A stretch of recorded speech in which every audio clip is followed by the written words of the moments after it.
Nananawagan ako sa international community.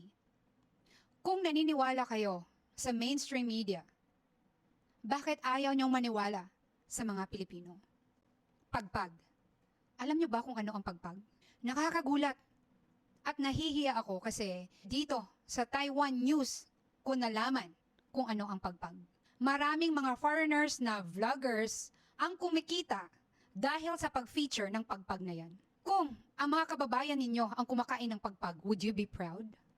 That's why I'm speaking in Filipino and I'm including English subtitles sa episode na to kasi gusto kong malaman ng international community kung gaano kalala ang sitwasyon ng Pilipinas.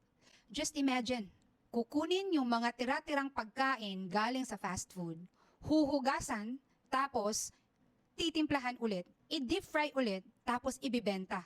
Imagine mo, hindi free galing basura, ibibenta at kakainin ng mga bata at buong pamilya. Para sa kanila, masarap na yan. Ikaw na nagtatrabaho sa media, ikaw na artista, ikaw na foreigner, kakain ka ng pagpag araw-araw. Huwag kang hipokrito, huwag kang hipokrita. Ikaw, vice ganda, kakain ka ng pagpag. Pinagtatawanan mo ang emosyonal na senador. Kitang-kita nationwide kung gaano nyo ininsulto ang mga senador. Pero nung nasuspend ang station nyo dahil sa kabastusan na ginagawa nyo sa programa nyo, masakit ang loob nyo. That shows kung gaano kayo ka-unfair. Problema yung mga Pilipino, pag nakita ka, nagpapapicture pa rin sa'yo. Kailan ba kayo hihinto sa pagiging alipin ng mga artistang to? Menteryo. Nasa menteryo nakatira ang mga Pilipino. Nagulat na lang ako kasi nasa news na naman dito sa Taiwan. Hindi ko ma-imagine paano sila makatulog, paano sila makakain, at saan sila pupunta. Kung gusto nilang umihi o di kaya, alam nyo na kung ikaw, na foreigner, ICC, na galit sa mga Duterte, are you willing to live in a cemetery? Kung saan katabi mo yung mga buto na hindi mo kakilala? Akala nyo ba, si BBM at yung asawa niyang si Liza Marcos, willing yan tumira sa sementeryo ng isang araw? Tapos isang senador na si Riza Hontiveros, na isang certified yapathon, ang lakas ng loob mo magsabing, mga kababayan natin, nagdurusa, naghihirap, then go to the sementeryo. Live with them. Know how they feel about the corruption in the Philippines. Di ba napahiya yung isang host nung sinabi ng guest nila na mas mabuti pa nung pandemic time kasi marami silang ayuda? Habot ngayon, sa panahon ni BBM, maraming nagutom, maraming droga, at maraming nawawalan ng bahay dahil sa baha. And yet, kayong mga foreigners na nag-e-enjoy sa Pilipinas, o di kaya ginagamit ang mga Pilipino para dumami yung followers ninyo, ginagamit ang Filipino para kumita yung content nyo, kung hanggang ngayon, anti-Duterte kayo, ang kapal ng mga mukha ninyo. Maraming mahihirap na sitwasyon sa Pilipinas. With this episode, bibigyan ko lang kayo ng 3. The last one ay yung pagtira sa tulay. Wow! Another foreigner profiting from this situation. Poverty porn. Pinopromote ng maraming foreigners. Kumikita sila ng pangkabuhayan.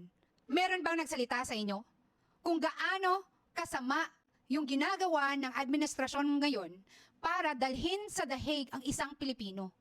Meron naman kaming functional na justice system. Kung totoo man yung kaso niya, bakit hanggang ngayon, 1 taon na, wala pa rin kasong nagaganap? In fact, walang ebidensya, walang ginagawang masama si Duterte. All he did was help the Filipino people. Kung totoong masamang tao yan, kung totoong may crimes against humanity yan, bakit may mga Pilipino, hindi lang from Netherlands, kahit galing sa Pilipinas and all over the world, lumilipad sa The Hague para lang ipakita yung suporta sa taong ayaw nyo? Alam nyo bakit? Kasi ang nasagasaan ni Duterte ay yung mga drug lords, yung mga taong nakikinabang sa pera ng korupsyon at droga.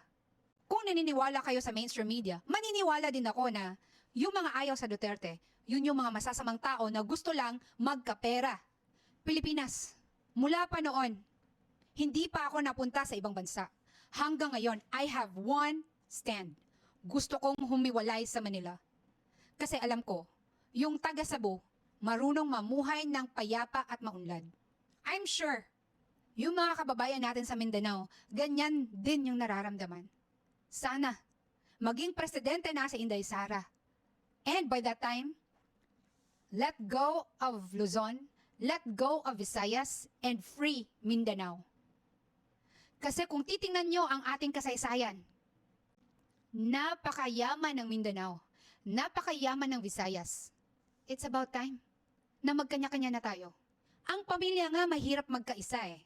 Eto pa kayang bansang binubuo ng more than 7,600 islands and islets? Huwag niyo sabihin galit ako. Galit na galit ako. Dahil sa ginawa nila kay Senator Bato. Nagulat na lang ako nang nag-message sa akin ang isang kaibigan ko na nakatira sa isang mayamang bansa. Sabi niya, dapat sumurrender na lang daw si Senator Bato kesa magkagulo sa Senado. Dahil sa kaibigan ko siya at hindi siya Pilipino, sinabi ko sa kanya na, sa tingin ko, misinformed ka lang. At sabi niya sa akin, pasensya na kasi yun lang yung nakikita ko sa telebisyon dito, sa bansa kung saan nandito ako. And I said, it's okay. At least ngayon, alam mo na hindi lahat ng napapanood ninyo sa mainstream media ay totoo.